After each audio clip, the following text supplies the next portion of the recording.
Welcome po muli sa Philippine Weather Trivia. Again, para po sa mga bago sa channel na to, ako nga po muli si Alvin Pura, isang meteorologist at ang inyong weather tito. Sa ikatlong pagkakataon, gaya ng bagyong Jacinto at bagyong Kiko, humabol pa nga at naging bagyo yung ating binabantayan low pressure area dito sa may West Philippine Sea. Kanina ang alas 2 ng mga daling araw, itinaas ng Pag-asa sa Tropical Depression category itong ang low pressure area sa may West Philippine Sea at nabigyan po yan ng local name na Lani. Ang bagyong Lani po ay may taglay na lakas na hangin na umaabot sa 45 km per hour malapit sa kanyang gitna at kung minsan may mga pagbugsong umaabot sa 55 km per hour. Ito nga ay nasa Tropical Depression category. Ito po ay huling namata ng Pag-asa sa lying around 315 km west ng Ilocos Sur, dyan po sa may Sinait, at yan po ay nandito sa may West Philippine Sea, malapit na sa ating boundary line. At maaaring makalabas din ang ating Philippine Area of Responsibility ngayong umaga hanggang mamayang tanghali. Ito pong bagyong si Lani ay walang direktang epekto sa ating bansa, pero yung kanyang trough or extension ay nagdadala po ng maulap na panahon dito po sa Northern Luzon at ilang bahagi ng Central Luzon, at yung ating habagat naman o Southwest Monsoon ay nagdadala ng pagulan dito po sa natitirang bahagi ng Luzon. Ngayon silipin natin itong official forecast track ng Pag-asa para sa bagyong Lani. So narito ang official forecast track ng Pag-asa para sa bagyong Lani. Kanina nga alas 2 ng madaling araw, yan po ay naging isang ganap na bagyo.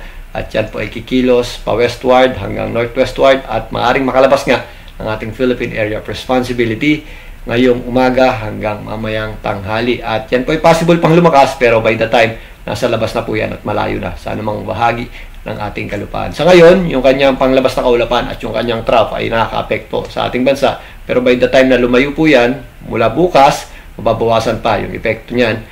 At yung ating habagat naman, mostly concentrated na lang sa western section ng Luzon, yung mga matataas na tsansa ng pag-ulan. At lalong-lalo na sa darating na Monday, mas malayo na po yan.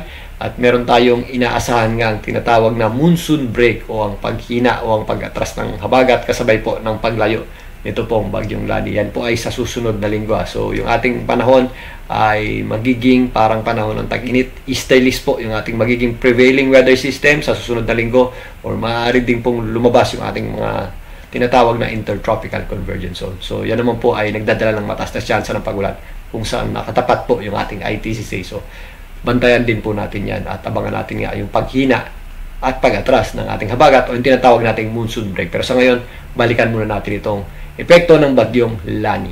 Ayon sa pinakawaling weather advisory ng Pag-asa, meron pa rin tayong mga moderate at kung minsan heavy rains dito po sa area ng Pangasinan at Zambales. Pero maliban dyan, meron pa rin pong epekto ang bagyong Lani o yung kanyang trough dito po sa malaking bahagi ng Luzon at yung ating habagat din dito sa natitirang bahagi ng Luzon at ilang bahagi ng Visayas. Silipin naman natin yan. So narito po ang ating lagay ng kaulapan na nakaka-apekto sa ating bansa at ito po yung ating bagyong Lani. Medyo malapit na sa ating Philippine Area of Responsibility.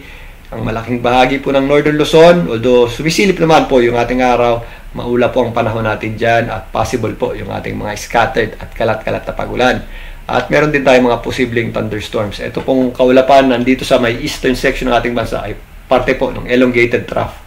Itong binabantayan nating bagyong si Lani. So may pagbali po ng hangin dyan. Kaya meron din tayong mga kaulapan dito sa eastern section ng Northern Luzon. Samantalang, maulap din pong panahon natin sa malaking bahagi ng Central Luzon at medyo mataas po yung ating tsansa ng pagulan. Again, dito po sa western section ito, Zambales at area ng Bataan. Pero pwede rin po tayong makaranas ng mga scattered o kalat-kalat na may hinang pagulan dito po sa ilang bahagi ng Central Luzon. Apektado rin po tayo ng habagat o southwest monsoon dito naman sa areas ng Metro Manila. Although sumisilip po ang ating araw at tumitigil naman yung ating pagulan, mataas din po yung ating tsansa ng pagulan. At minsan meron din tayong mga possible na thunderstorms.